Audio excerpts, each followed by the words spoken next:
히브리서 4장 1절부터 3절까지 한 목소리로 같이 읽겠습니다. 4장 1절부터 3절입니다. 그러므로 우리는 두려워할지니 그의 안식에 들어갈 약속이 남아있을지라도 너희 중에는 혹 이르지 못할 자가 있을까 함이라. 그들과 같이 우리도 복음 전함을 받은 자이나 들은 바 그 말씀이 그들에게 유익하지 못한 것은 듣는 자가 믿음과 결부시키지 아니함이라. 이미 믿는 우리들은 저 안식에 들어가는도다. 그가 말씀하신 바와 같으니 내가 노하여 맹세한 바와 같이 그들이 내 안식에 들어오지 못하리라 하셨다 하였으나 세상을 창조할 때부터 그 일이 이루어졌느니라. 아멘.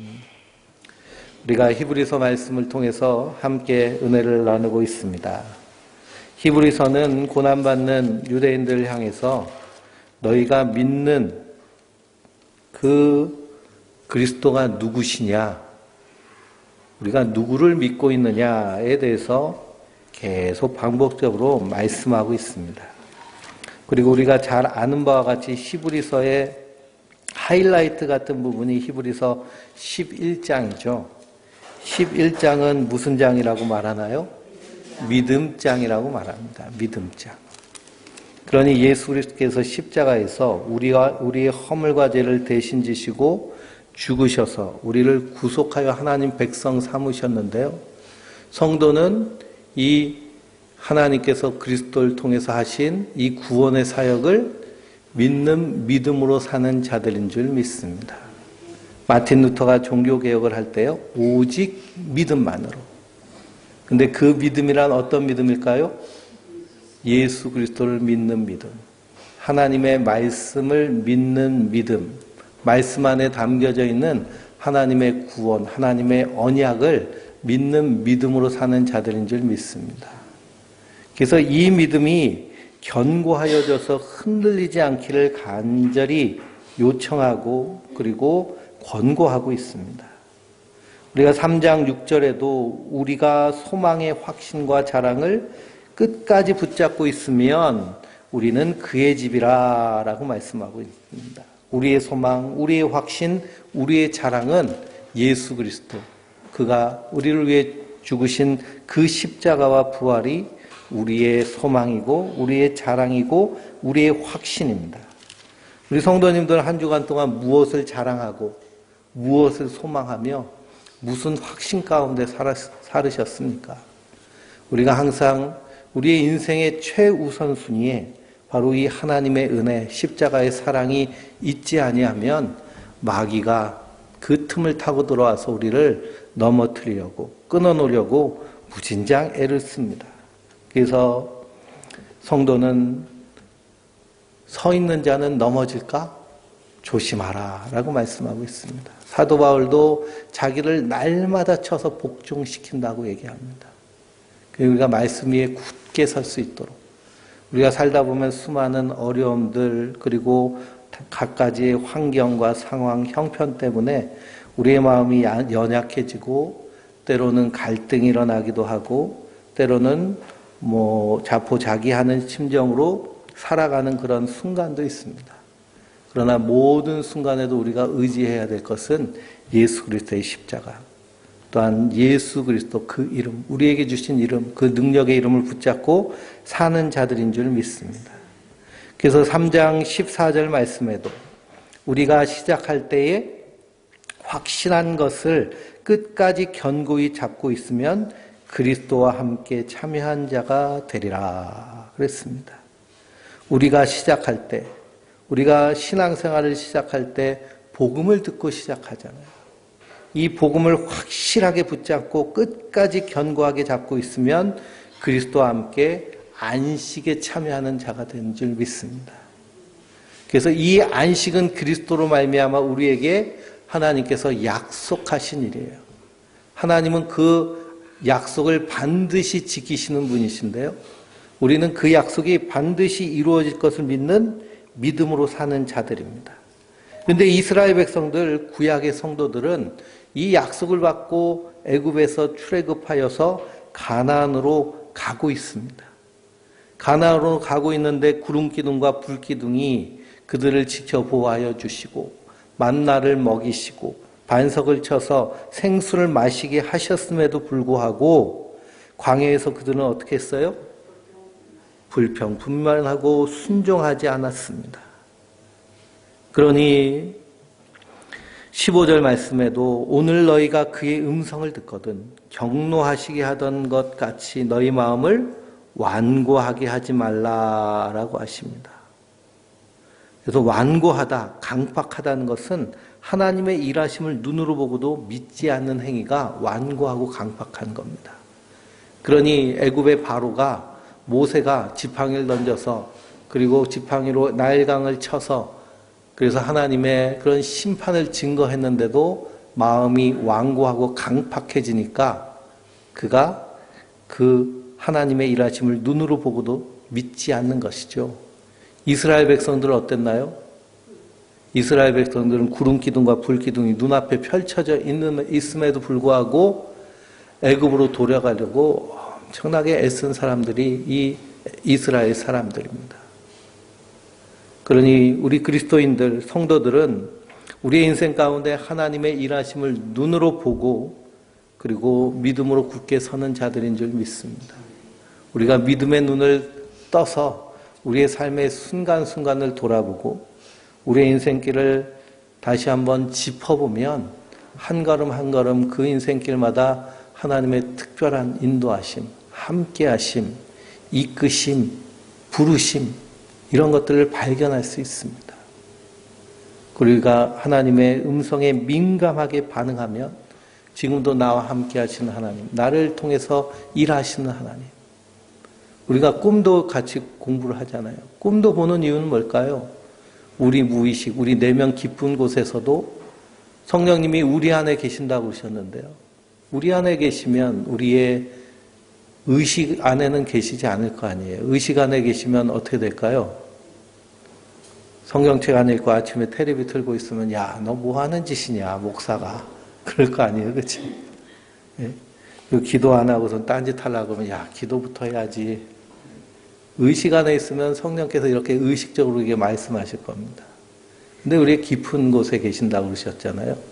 그럼 무의식 안에서 우리를 인도하시고 우리에게 또한 지혜를 주시고 그래서 하나님의 백성으로 살아갈 수 있도록 우리를 지도하시고 인도하시며 옆에서 도와주시는 보혜사 성령님 우리에게 분명히 보내주셨다라고 약속하셨습니다.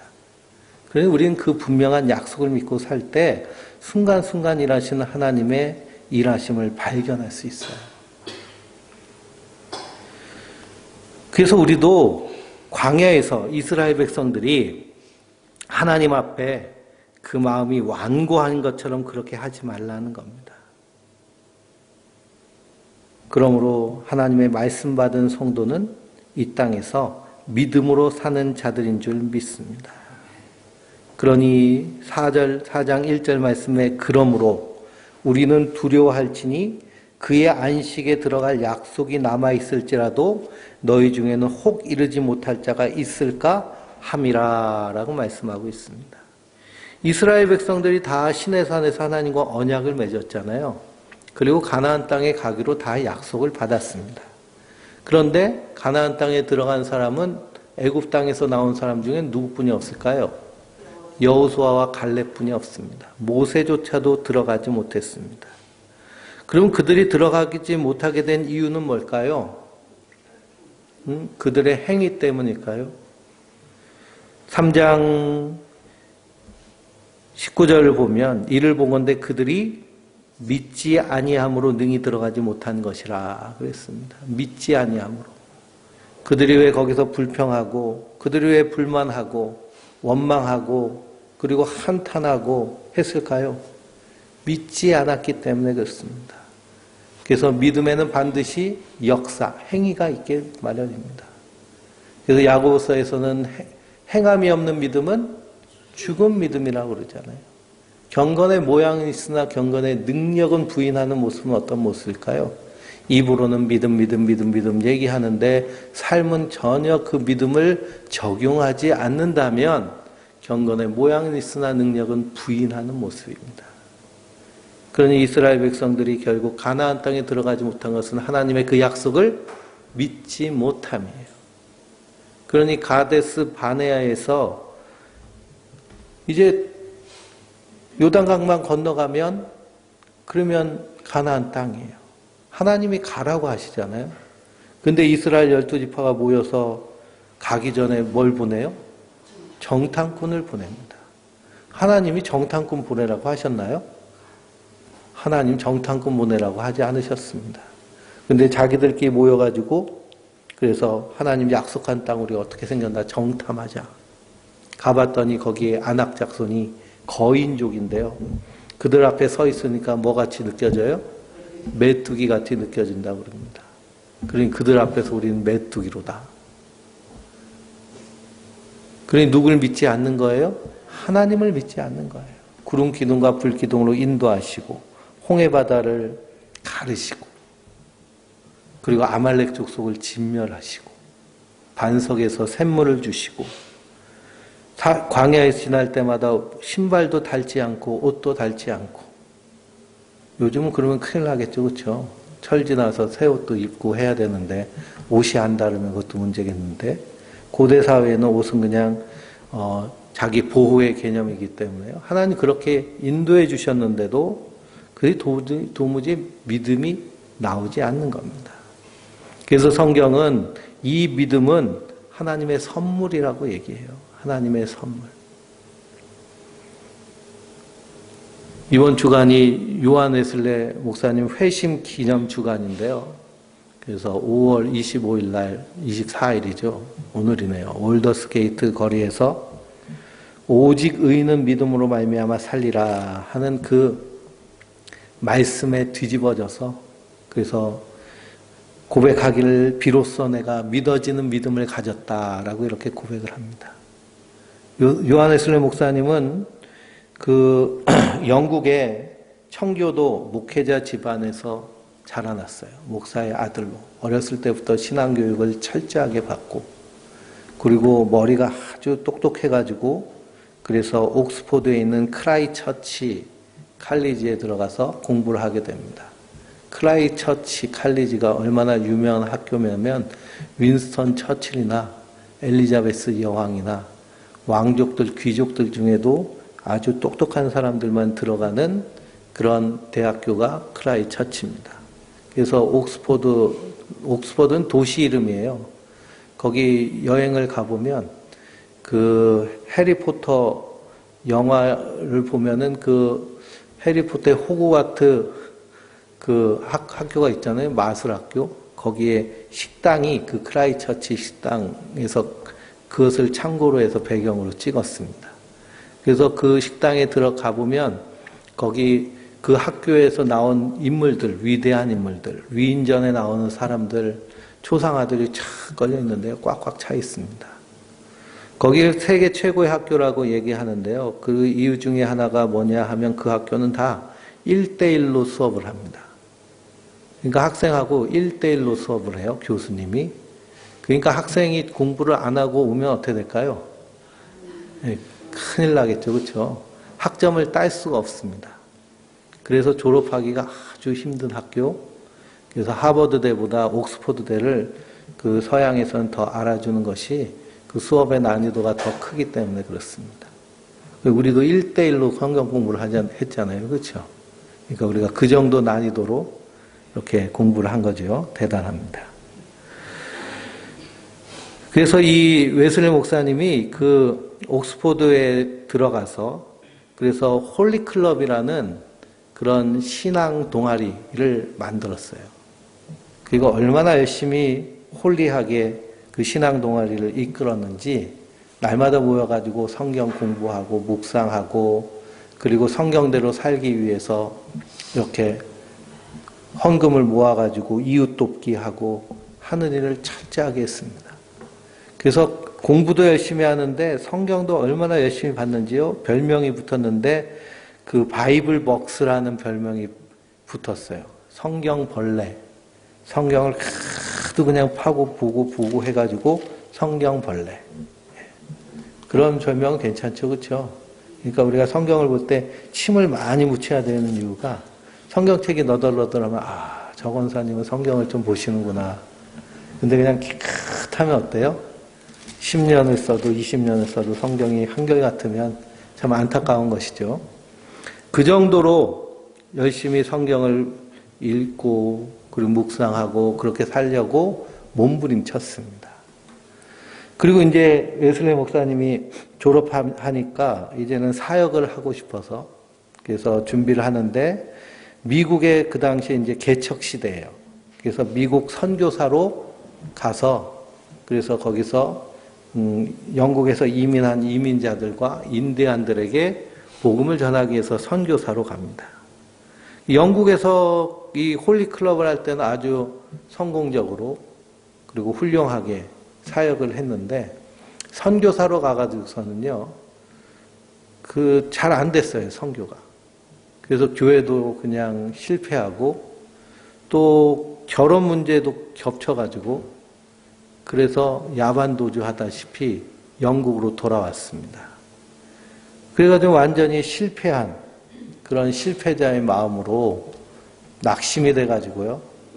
그러던 와중에 이제 영국의 올더스게이트 거리를 걸어가다가 거기에 모라비언 교도들이 모여서 집회하는 그 집회에 참여해요. 거기서 그 집회의 인도자가 마틴 루터의 로마서 서문, 그러니까 마틴 루터가 쓴 설교집을 읽는 거예요. 설교하는 것이 아니라. 근데 오직 의인은 믿음으로 말미암아 살리라 하는 이 구절이 그 마음속에 들어오고서는 그리고선 거기서 완전히 믿어지는 믿음이라는 표현을 씁니다. 그러니까 이 믿음은 나에게서 난 것이 아니라 하나님에게서 난 것이라는 거죠. 그러니 우리의 믿음도 동일합니다. 이스라엘 백성들은 광야에서 구름 기둥 불 기둥 홍해 바다 건너도요. 그 가나안 바로 앞에서 불신앙으로 일관합니다. 그러니까 이 믿음이란 것은 우리에게서 나올 수 없다는 거예요. 하나님을 향한 믿음. 예수 그리스도를 믿는 믿음은 우리에게서 나오는 것이 아니에요. 그래서 사도 바울은 이것은 어디서 누가 주셨다고 그래요? 하나님의 선물이라고 말씀하고 있습니다. 선물로 주신 믿음. 그러니 은혜도 우리에게 선물로 주셨는데요. 이 믿음도 우리에게 선물로 주셔서 하나님의 백성으로 살아가게 하여 주시는 줄 믿습니다. 그래도 두려워하라는 거예요. 이스라엘 백성들 그렇게 언약받은 자라도 약속 안에 있었더라도 가나안 땅에 들어가지 못한 것을 보며 두렵고 떨림으로 너희 구원을 이루어 가라는 겁니다. 그러니 너희 중에 혹 이르지 못할 자가 있을까 함이라 라고 말합니다. 2절에 그들과 같이 우리도 복음 전함을 받은 자이나 그들은 들은 바 그 말씀이 그들에게 유익하지 못한 것은 듣는 자가 믿음과 결부시키지 아니함이라 그랬습니다. 그러니 하나님의 율법과 하나님의 말씀을 받았는데요. 그것을 무엇과 결부시키지 않았어요? 믿음과 결부시키지 않았어요. 믿음을 사용하지 않았어요. 그러니 하나님이 우리에게 주신 은혜에 대해서 우리가 믿음을 사용해야 될 줄 믿습니다. 믿음을 사용하려면 그럼 뭘 잘 알아야 될까요? 그 하나님의 은혜가 무엇인지를 분명히 알아야 돼요. 그 하나님의 사랑이 무엇인지를 알아야 돼요. 그래서 에베소서 1장을 한번 보실까요? 에베소서 1장에 보면 사도 바울이 에베소 교회를 향해서 기도하는 기도의 내용이 나오죠. 우리가 에베소서를 보면서도 한참 본 것이지만요. 1장 16절부터 한번 읽어보겠습니다. 내가 기도할 때 기억하며 너희로 말미암아 감사하기를 그치지 아니하고 우리 주 예수 그리스도의 하나님 영광의 아버지께서 지혜와 계시형을 너희에게 주사 하나님을 알게 하시고 너희 마음의 눈을 밝히사 그의 부르심의 소망이 무엇이며 성도 안에서 그 기업의 영광의 풍성함이 무엇이며 그의 힘의 위력으로 역사하심을 따라 믿는 우리에게 베푸신 능력의 지극히 크심이 어떤 것을 너희로 알게 하시기를 구하노라. 아멘. 이게 사도 바울이 에베소 교회 성도들 향해서 구한 기도의 내용이에요. 그가 기도할 때 지혜와 계시의 영을 너희에게 주사 하나님을 알게 해달라고 기도합니다. 지혜와 계시의 영은 어떤 영일까요? 우리 안에 계신 성령님이세요. 성령님이 우리에게 누구를 알려주세요? 하나님을 알려주세요. 그 성경을 읽을 때도 성령께서 우리에게 지혜를 주셔야 깨달아지는 믿음을 주시는 줄 믿습니다. 그 설교 말씀을 들을 때도요, 성령께서 지혜를 주셔야 그 말씀이 내 귀에 들리고 내 마음에 새겨지는 거예요. 그래서 예배 시간에 앉기만 하면 좋으시는 분이 있잖아요. 그렇죠? 그래서 습관적으로 계속 그렇게 잠을 잔다라고 그러면 그거는 성령께서 귀를 열어주셔야 되는데 지금 누가 역사하는 거예요? 네, 마귀가 역사하는 겁니다. 듣지 못하게 하는. 그래서 성도는 하나님의 말씀에 집중해야 되고요. 몰두해야 될 줄 믿습니다. 또 너희의 마음의 눈을 밝히사 그 부르심의 소망이 무엇인지, 그 기업의 영광의 풍성함이 무엇인지, 또 19절 말씀에 우리에게 베푸신 능력의 지극히 크심이 어떠한 것을 너희로 알게 하시기를 구하노라. 이게 하나님 은혜 안에서 우리에게 주신 내용들이잖아요. 이걸 알아야 우리가 믿음을 적용하고 믿음을 결부시킬 때 이것이 우리 안에서 풍성하여지고 우리로 하여금 하나님의 그 사랑 안에서 누리는 삶을 살게 하여 주시는 줄 믿습니다. 그래 하나님을 잘 알아야 돼요. 그러기 위해서는 말씀을 통해서 날마다 그 하나님의 사랑과 은혜를 공급받아야 될 줄 믿습니다.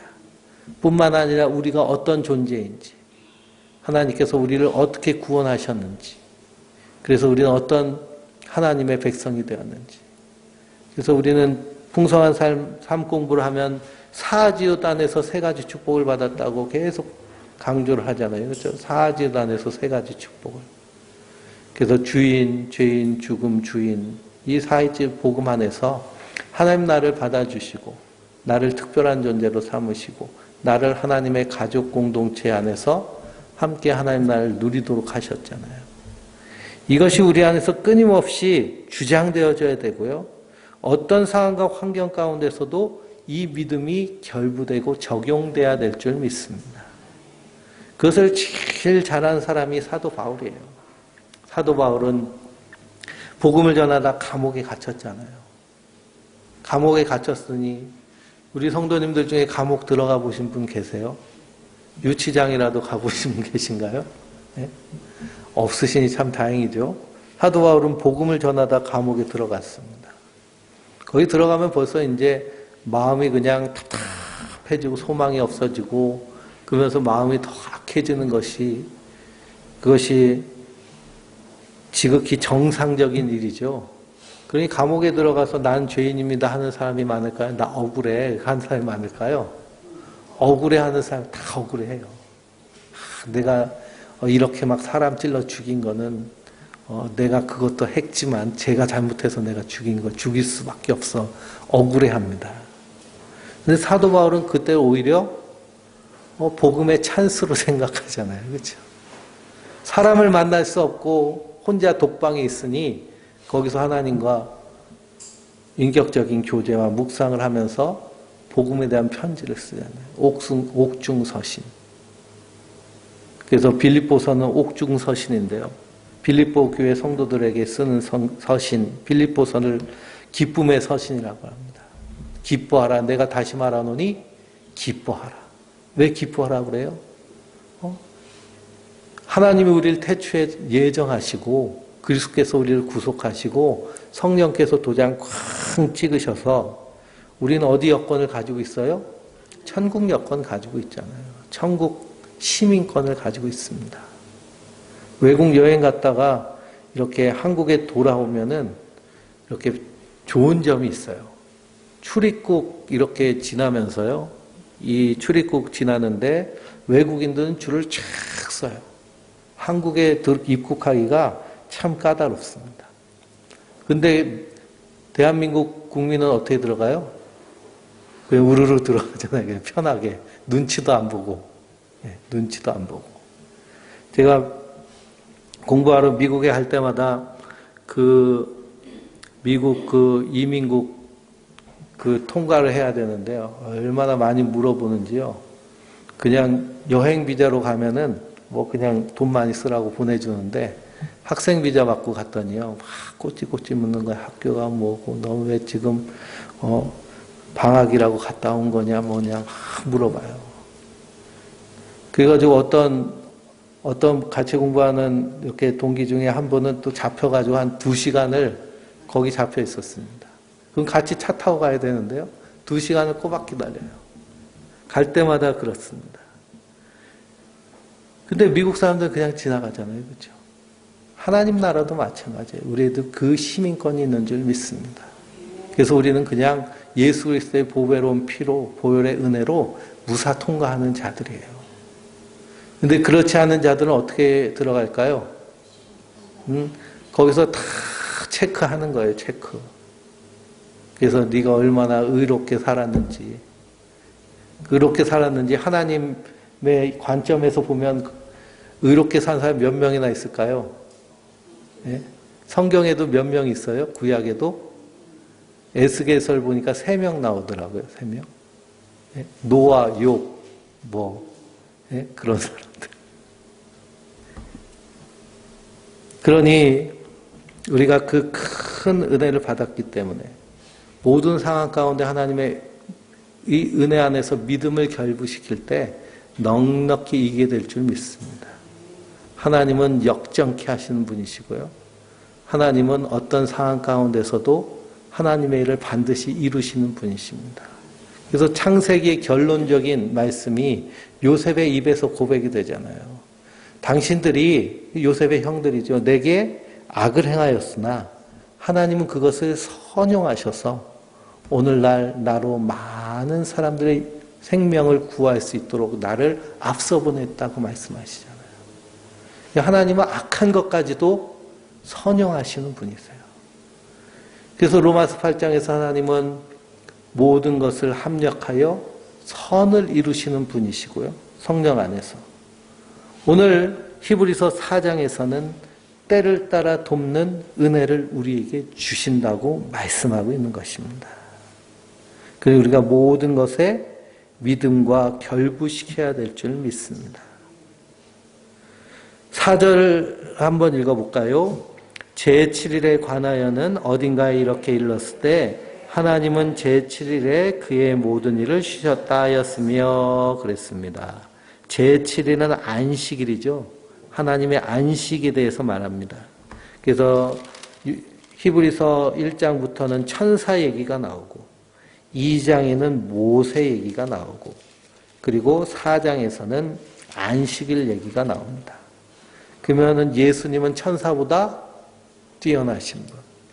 모세는 하나님 집의 종이지만 예수님은 아들이시고 그리고 그 안식에 들어가게 해주시는 분은 누구시라는 거예요? 예수님이시라는 거예요. 예수님. 그러니 제7일에 그의 모든 일을 쉬셨다 하였으며 라는 거 창세기 2장 2절에 나오는 말씀이죠.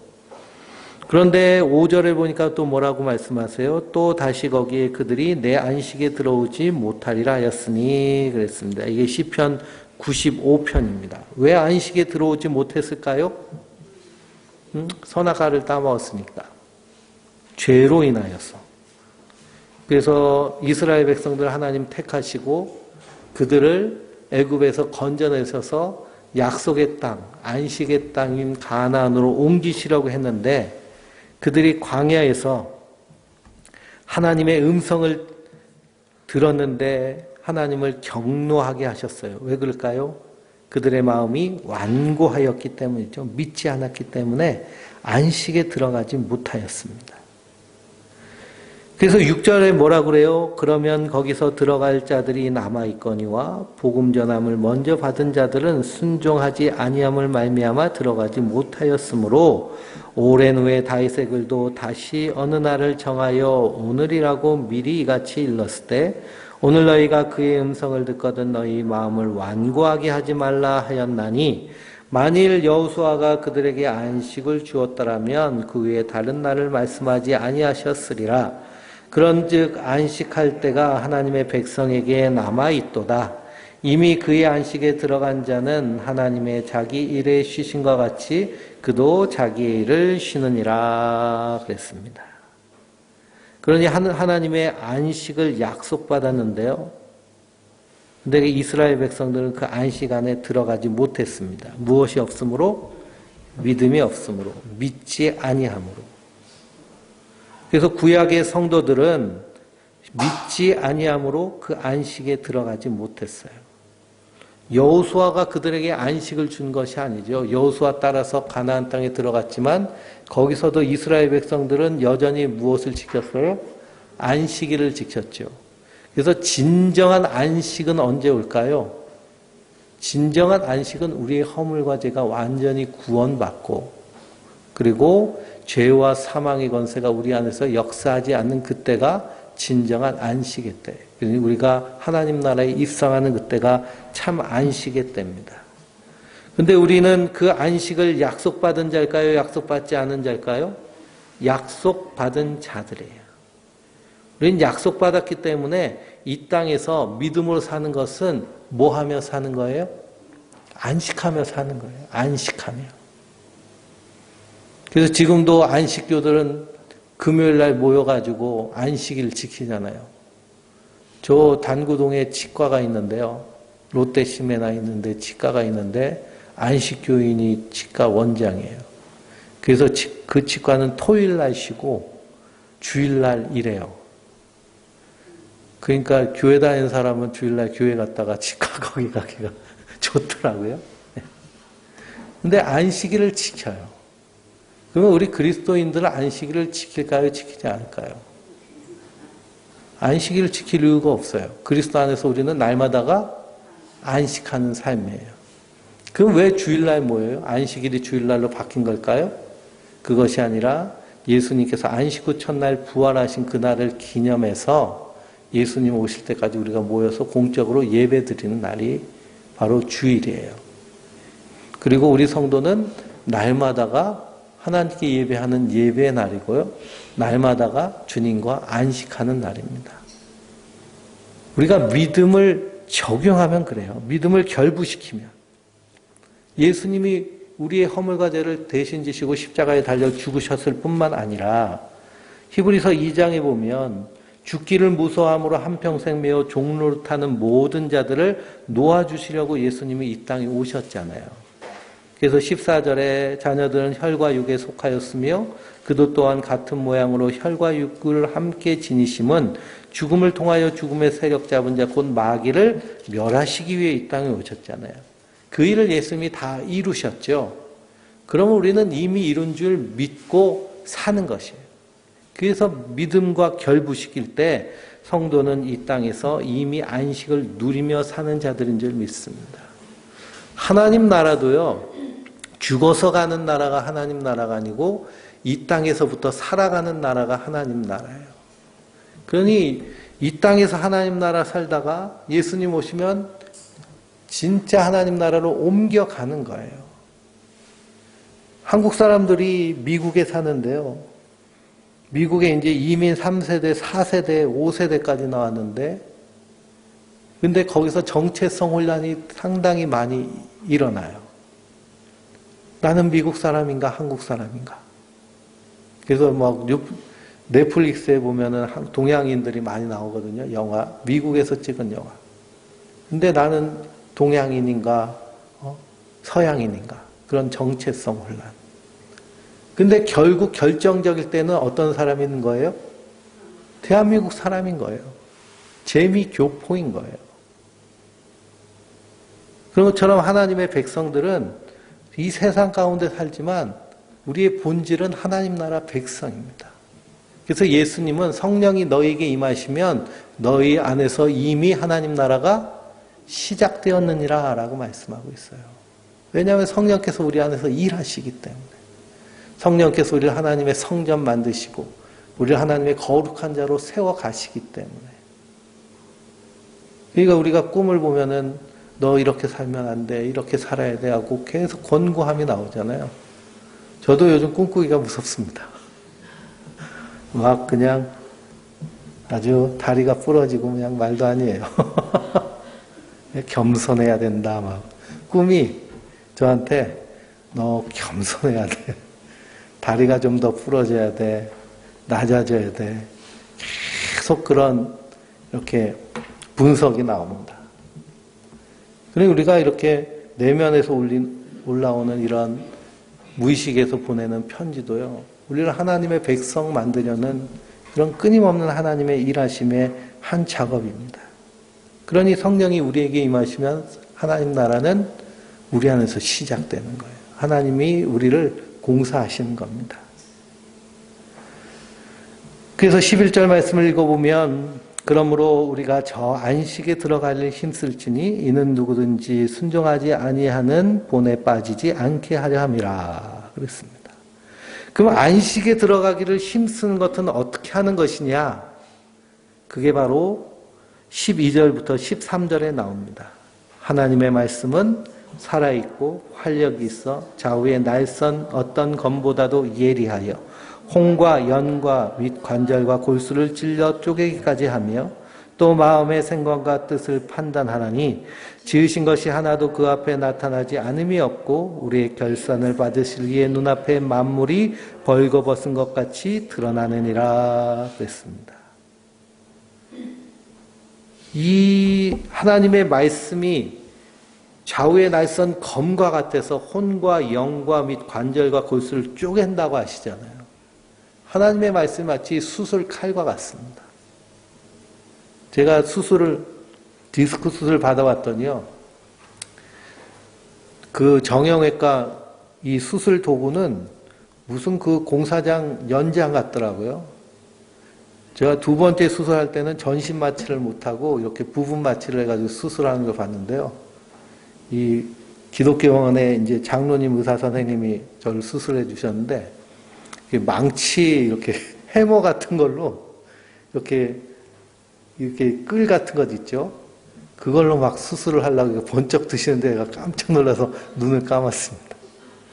또 여기 코 수술을 하는데 코뼈가 휘었다고 그래가지고 코 이비인후과 수술을 하는데 거기서도 그 이비인후과 의사 선생님이 망치랑 이렇게 끌 같은 걸 가지고 코를 이렇게 탁탁탁탁 치더라고요. 이렇게 빠직빠직빠직 소리 나면서 아주 죽다 살아남았는데요. 근데 하나님 말씀은 우리의 혼과 영과 육과 관절과 골수를 쪼개고도 남는 수술 도구와 같아요.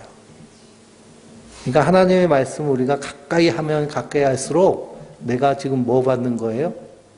수술 받는 거예요. 다 드러나는 거예요. 선악과를 따먹고 아담과 하와가 한 일이 뭐예요? 다 숨기고 가리잖아요. 다 숨기고 가리고 숨기고 가리고. 근데 말씀은 어떻게 해요? 홀라당 벗겨가지고 그냥 다 쪼개고 벗기는 겁니다. 그러니 우리가 다 피부 껍데기가 있으니까 이게 뭐 볼만도 하고 봐줄만도 한데 껍데기 벗겨가지고 쫙 벌리면 어떻게 돼요? 혈관하고 그냥 근육하고 그냥 그 몸에 있는 그런 각 기관들이 다 드러나잖아요. 우리 육체뿐만 아니라 우리의 혼과 그리고 우리의 심령까지도 하나님께서 말씀으로 수술하시는 거예요. 그래서 우리의 결산받으시리 하나님 앞에 만물이 벌거벗은 것 같이 드러나게 되는 줄 믿습니다. 이게 어디에 들어가기 힘쓰는 모습이에요? 안식에 들어가기에 힘쓰는 모습이에요. 그러니 요한웨슬리 목사님이 구원의 단계 가운데 성화에 대해서 얘기하거든요. 성화의 삶은요, 내가 예수님 닮아가는 삶인데 예수님 닮으려고 내가 몸부림치면 몸부림칠수록 예수님처럼 그렇게 변할까요? 그게 아니라요. 내 안에 있는 더러운 게 더 드러나요. 왜 그러냐? 주님은 강한 빛이기 때문에 빛으로 오셨잖아요. 세상의 빛이시고. 그래서 빛 가운데로 가면 갈수록 내 안에 있는 더러운 것이 쫙 나오는 겁니다.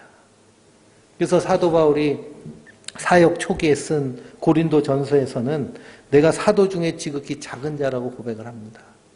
근데 에베소서에서는 내가 성도 중에 작은 자라고 그래요. 그러다 디모데후서에서는 뭐라고 해요? 내가 죄인 중에 괴수라고 얘기하잖아요.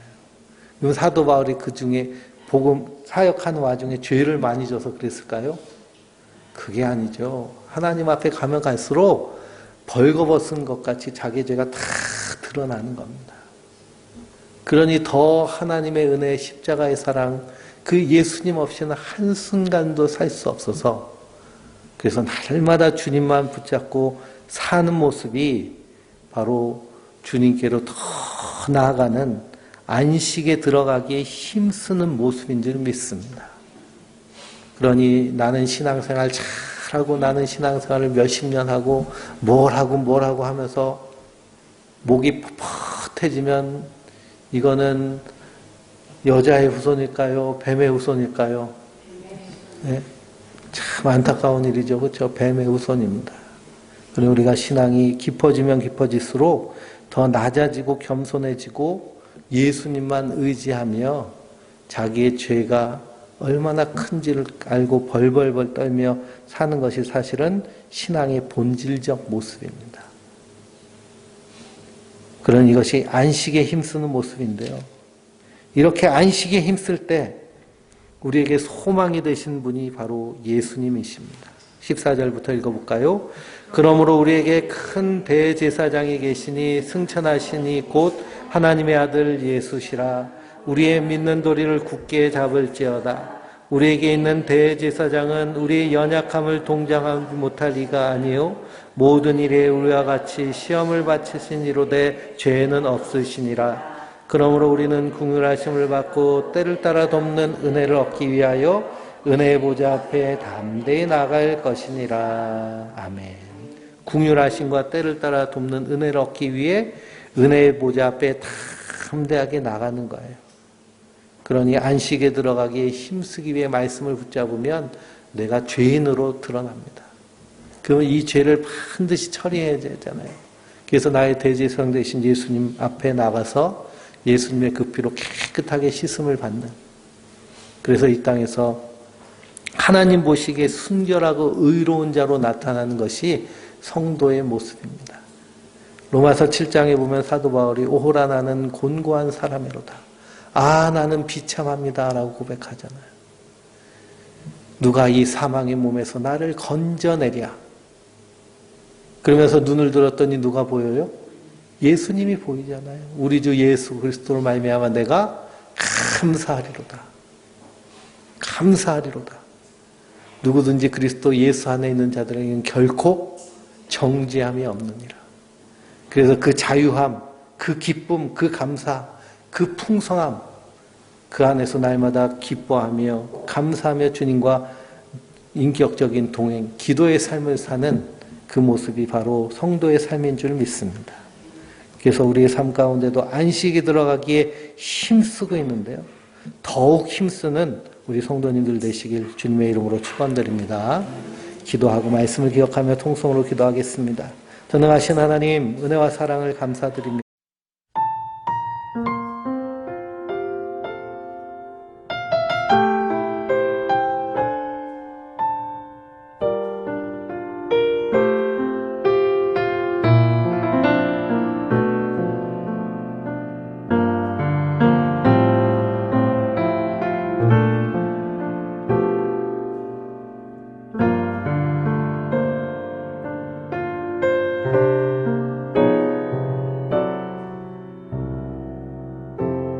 삶의 작은 일에도 그 마음을 알기 원하는 그 길, 그 좁은 길로 가기 원해.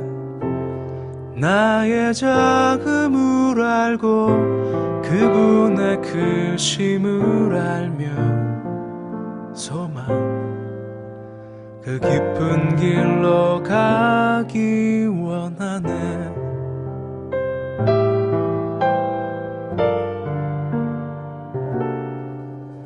저 높이 솟은 산이 되기보다 여기 오름직한 동산이 되길, 내가 아는 길만 비추기보다는 누군가의 길을 비춰준다면, 내가 노래하듯이 또 내가 얘기하듯이 살길, 난 그렇게 죽기 원하네. 삶의 한 절이라도 그분을 닮기 원하네. 사랑, 그 높은 길로 가기 원하네.